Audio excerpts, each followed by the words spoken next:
Today, we're looking at Gallery of the Disney Princesses, a 300-piece jigsaw from Ravensburger, which I picked up for $3 at my local Saver store recently. This is a puzzle aimed at a younger audience, as you might have already worked out by the low piece count, and the subject matter, and this additional Ravensburger branding on the side in that classic kids writing font that doesn't look like how kids actually write.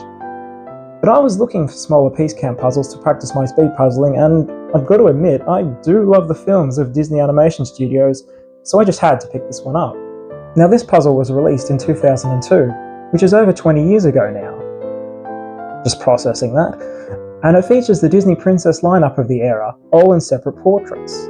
Most of them are the big names you'd expect. You've got Snow White, Belle, Cinderella, though we also have Tinkerbell, who I don't think should really count as a Disney princess, and Flounder, who absolutely should count.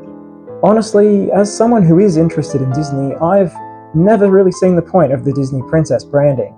To me, all it seems to do is gatekeep some of their more interesting non-princess heroines out of their merchandise. But then again, I'm not exactly in the target market for it, and it is very popular amongst that market, so who am I to whinge about it? All the princesses are in classic, characterful poses, and surrounded by companions and accoutrement from each of their films. Exactly what you'd expect from a company with as tough a grip on their branding as the Disney Corporation. One small problem though, Jasmine's outfit is purple here and not teal, aside from her headband, which remains the correct colour. I'm not sure if this was an intentional change to match the Agrabah sunset behind her, but it comes across as a mistake, in the same vein of Bart Simpson's blue shirt. The puzzle pieces are your classic Ravensburger, and have changed very little in the 20 years since this came out.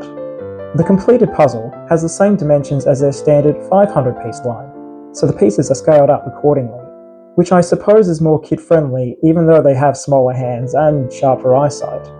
Other than the scale, they're exactly what you'd expect, and just as matte, sturdy, and well-fitting.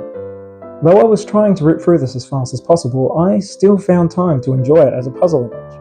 I found it a fun test of my character knowledge to pick out a piece and go, that's Aurora's hair, that's Gus's butt, that's Belle's boob.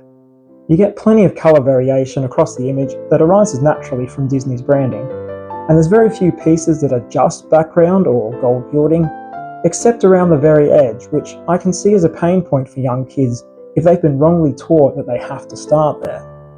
For the more discerning princess puzzler, I would recommend the 1000-piece Art Nouveau Princesses, also from Ravensburger, which features some of their modern favourites, as well as more interesting framing around each princess, weaving in imagery from their respective films.